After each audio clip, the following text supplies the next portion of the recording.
Hi, Eric.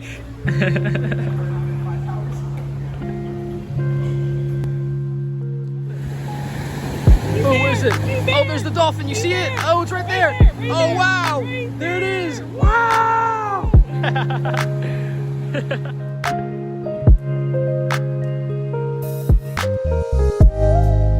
Hello everyone, welcome to the channel. My name is Nikhil Reddy, and in 2 weeks it will be exactly 1 year since I graduated college and started working as an engineer at a tech company down in Southern California. I left the Bay Area and left all my friends to start anew and see if I could make things work. And I have to say that the last year of life has been the most teachable and educating for me personally. While college was a deeply fulfilling experience for me, it didn't teach me how I should handle money, what it takes to succeed in the bureaucracy of professional life, how to find meaningful work, and most importantly, how to acquire balance and continue educating myself. Uh-oh. Here's the dance. Here's the dance. Hey! The first thing I have learned is to be hypercritical of how I spend each day.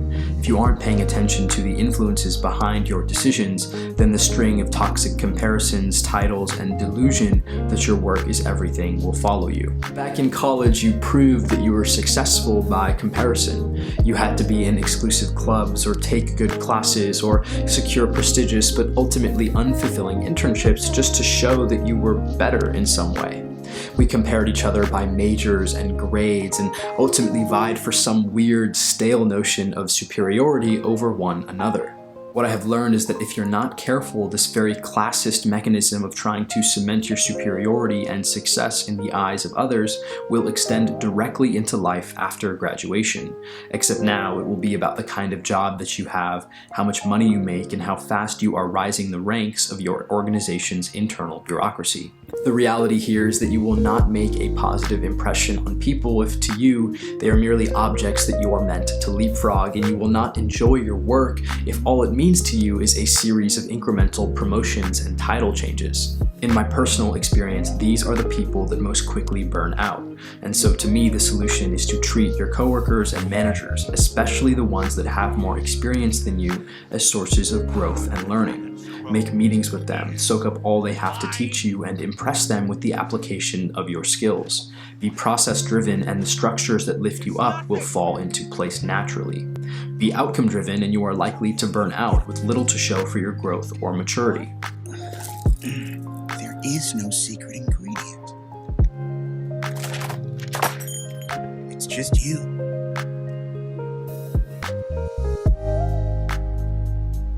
My second learning, very bluntly, is that understanding money when you are young is one of the greatest sources of self-improvement that you can make. It's clear that our generation is a little lost when it comes to money. Financial institutions have devised superficially complicated strategies to invest your savings and perhaps intentionally done a poor job of explaining them.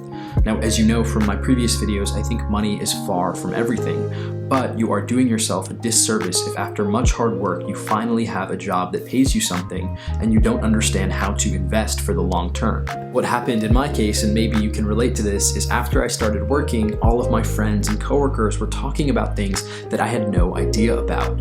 Investment accounts, retirement accounts, ETFs, mutual funds, index funds, where to put your money, stock options, NSOs, ISOs. It's all a mess and a blur, and I was really confused. In fact, I was a little scared that I wasn't doing the right things. But the reality is that after reading a few books, watching videos from my favorite financial YouTubers, and in general just researching things when I need to know them, you too can understand how to invest your money. There are dozens of high-value YouTube channels that specialize in this, and I have linked my favorite ones down below. The truth is, understand money when you're young so that a decade from now you will be thanking yourself. And I'm not talking about trying to make all the money in the world. I'm merely talking about trying to understand financial systems and products that have gone unexplained for a very long time, especially all throughout my childhood and early adulthood. My third learning, and this is one that's a little unhappy but also uplifting, is that friends will come and go. After you graduate college, it's likely that your thoughts will recenter around a new geography, a new job, or a new set of loved ones. And the truth is that you have to accept this as a certainty of life. People will move on and try different things, and you are no longer bound by the same familiarity and similarities that you had in college. You're no longer just a couple of blocks down the road from your best friends. You're in a position where now you have to pick up the phone and call them or schedule time to actually hang out. And your life is also moving a million miles a minute at something entirely different. And I should say that I understand that all of this is a very personal choice. My point here is simply that you will grow apart from people, but that will create the space and time for you to make new friends and find new hobbies and things that excite you. And that is something to be leveraged. Personally, for me, the answer has lied in being down here, in this new place of work and life. I like my friends, I like the new hobbies that I have formed, and I really enjoy my work-life balance.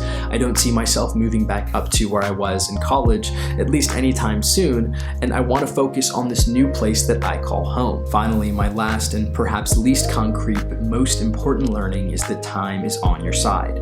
Too often, as young, eager professionals, we think that we have to be promoted at the end of our first year, become managers by the time we are 25, and then go off and start our own companies and make all the money in the world.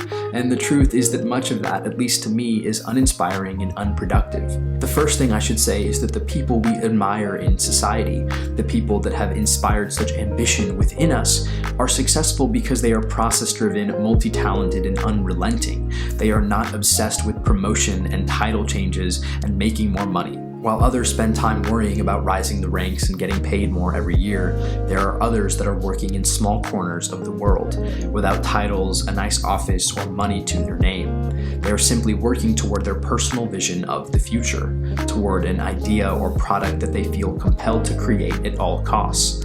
The present that they live in, and the one that many of us aspire to have, is the result of decades of process and learning.